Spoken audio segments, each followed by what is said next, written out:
Hey guys, happy Tuesday. So today we are going to start talking about slope, lesson 5.5. So we're really moving into some algebra now.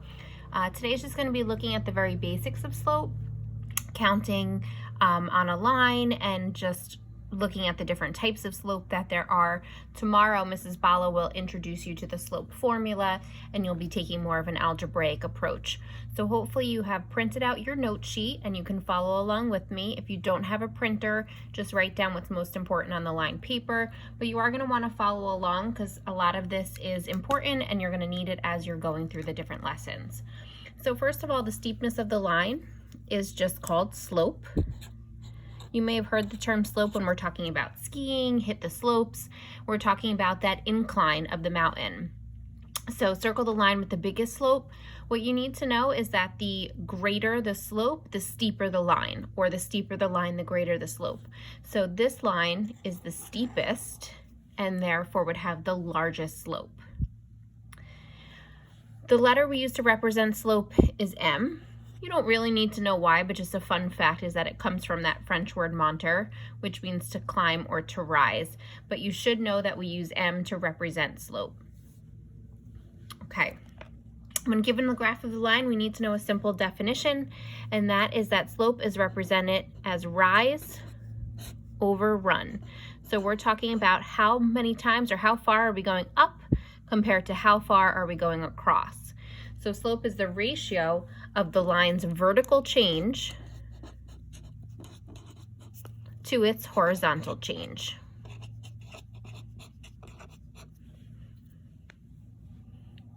Okay. So how to find slope when given the graph of a line? The first thing you're going to do is take a look at the line that you have and mark at least 2 points on it. And you want to look for clean points that kind of fall in like a direct spot. So to me, it looks like this point right here is directly on the line, and that's the point 2, 0. And hopefully you remember about plotting points from different activities you've done in the past. This is also on the line here, and that we're not going over at all, so it would be 0, -1. So those are going to be the 2 points that I choose for now. Once you mark your points, we're going to start from the leftmost point just so we don't have to deal with multiple positive or negative numbers. If you always start at the left, then you'll always be going in the positive direction, and then we only have to determine positive or negative based we're going up or down. So find the rise or the fall. If you're going up, we're going to be talking about a positive slope. And if you're going down, we're looking at a negative slope. Okay, and this is just an easy way since you're just learning this.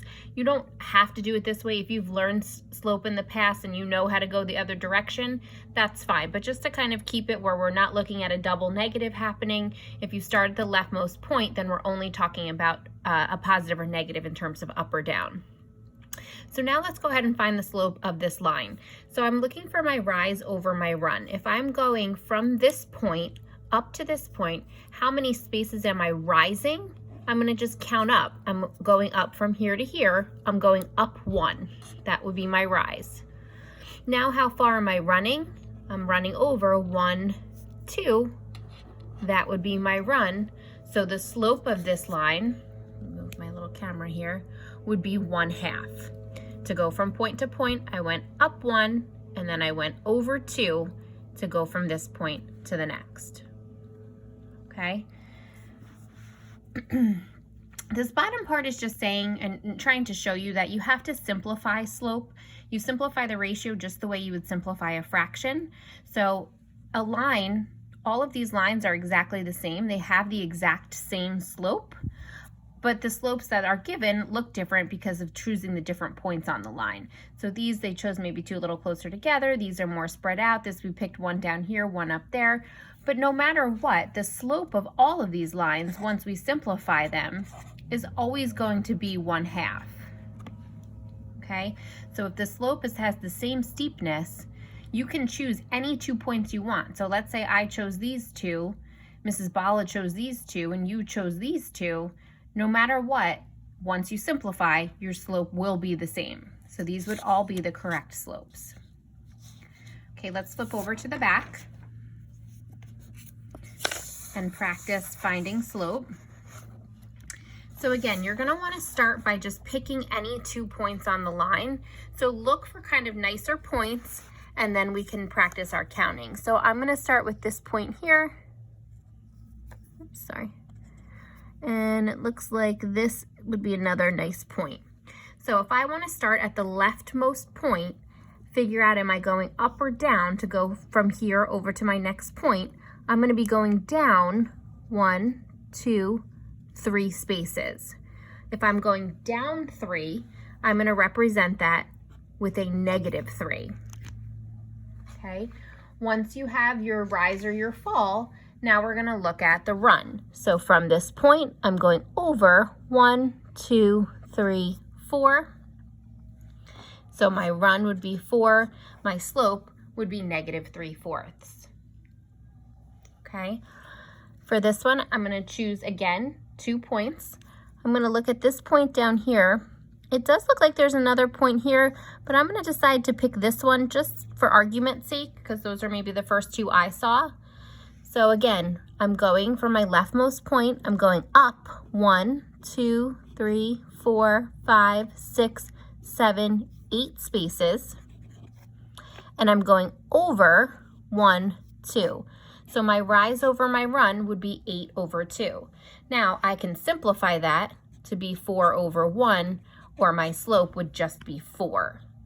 If I had chosen this other point here, I could have kind of got that 4/1 right out the gate, but I just wanted to make a point. No matter what 2 points you choose on the line, you will end up with the same slope once you simplify.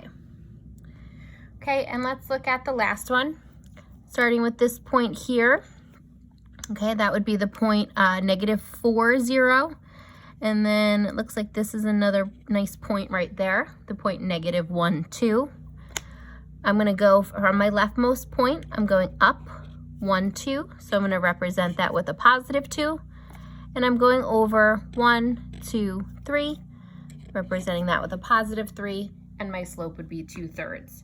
Now I would like you to pause the video and try to do the next 3 on your own.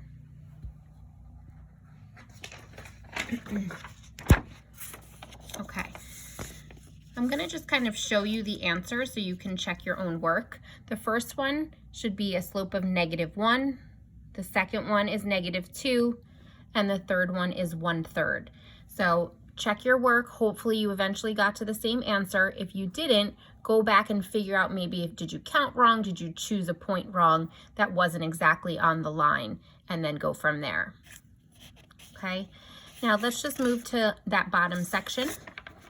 And this is talking now about the 4 different types of slope. So as we travel left to right, if the graph goes up like this one does, we're going from left to right, we're going up, then that is representing a positive slope. If from left to right, we're traveling down, that is going to be a negative slope. If we have a slope that's a horizontal line, so this has no steepness at all, okay, we're talking about a slope that is 0. And if you think about it, and you'll look at this more with the formula tomorrow, you're just running here. There's no rise happening. So this is always going to be represented as like a 0 over something fraction. And we should know that 0 over anything is going to be 0. On the flip side, we have a graph that is just a straight line, a vertical line. That slope we call undefined.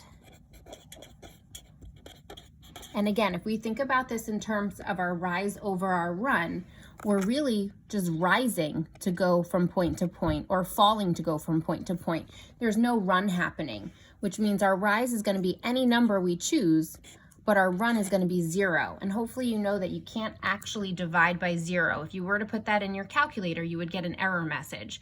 So that's why that slope would be considered undefined. Okay. The last thing I want to show you really quick is just a little graphic. That's my production team writing on my books here. We call this Mr. Slope Guy, and it's just a good way of remembering that positive slants up and that negative slants down. And if you have a vertical line, like for the nose here, it's a U for undefined, and a horizontal line going straight across has a slope of 0.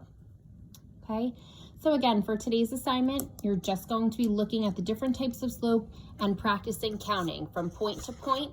How far do you go up? How far do you go down? And then how far are you going over? So your rise over your run. Tomorrow, you'll focus on more the algebraic approach using the slope formula with Mrs. Bala. Have a great day.